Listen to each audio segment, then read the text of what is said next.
c3, bishop g7, and knight d2, castles b4. Yep. And I just wanted to point out that Magnus loves to expand on the queen side. Right. You know, where he can, he'll go a5, a6 and say, that's a good pawn in the endgame.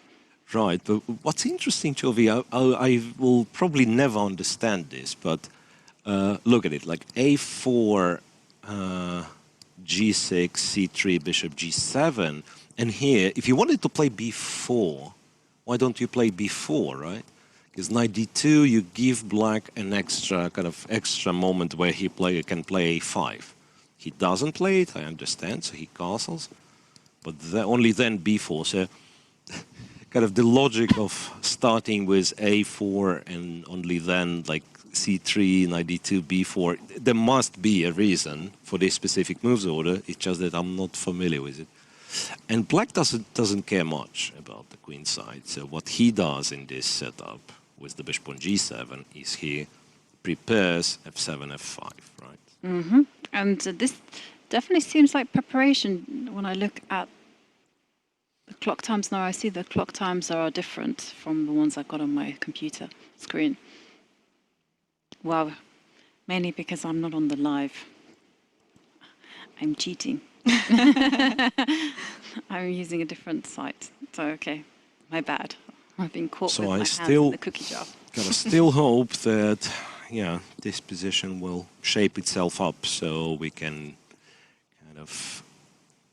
It'll be easier to navigate, because now, I think we've already mentioned, like about Italian a couple of rounds ago, like when you have everything on the board, the structure is not defined yet.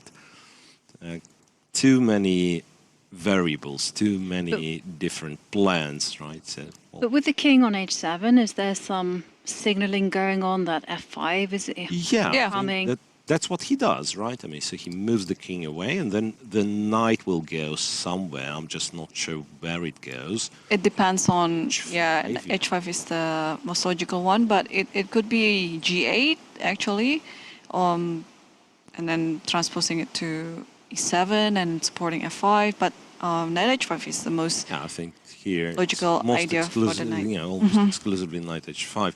I'm thinking if d5 ever is a good idea, but probably not. Probably not, because white expanded on the queen side so much. And what about this idea of trading off light square bishops? I mean, is that something to think about, or is it? I say after Bishop white's so white goes a5. Let's say a5, You'll probably have to react, though, right? I mean, it'll be too A6. much if we let white... a6 first. like rook e1, and just in principle, let's see. Do we want to play this, bearing in mind that you're going to have to capture with the pawn, or do you kind of do your queen e8 or queen e7 business and then go bishop e6?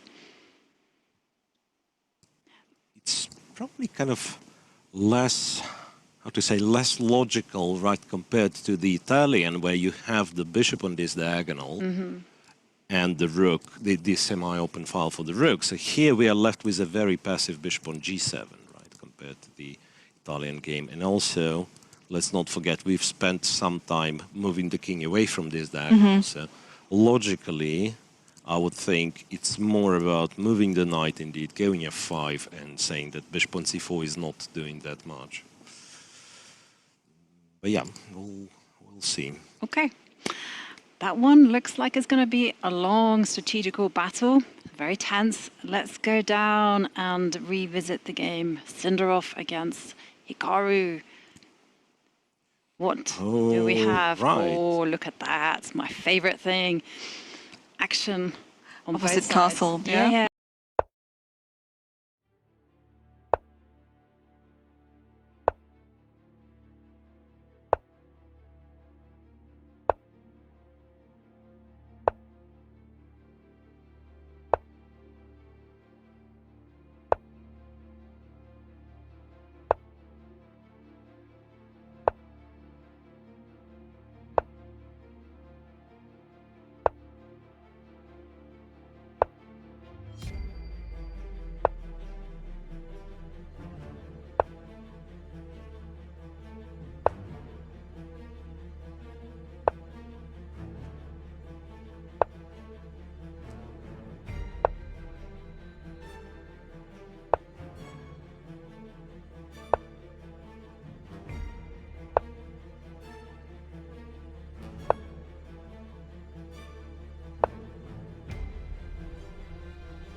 once again. Yeah, he did. Bravo. Yeah, he will is not the miss world this. number Yeah. one for good reason. Yeah. Well played. So that means, well, it's always a good day at the office if you win a game before the free day, or if you win the game also on the last round. It's just, it gives like nice feeling, you know, that you could enjoy the next day without really having to worry about anything. So Wait a second. we have some move there. Queen Queen to H6. So you would think, yeah, let's take the rook, right? Okay. But then the queen d2 is still a perpetual, but queen g7. Queen G7 takes everything and takes on F2. No, don't take everything. Just take the rook. Be cruel. No, but yeah, of course, you exchange on g7 just to make life easier.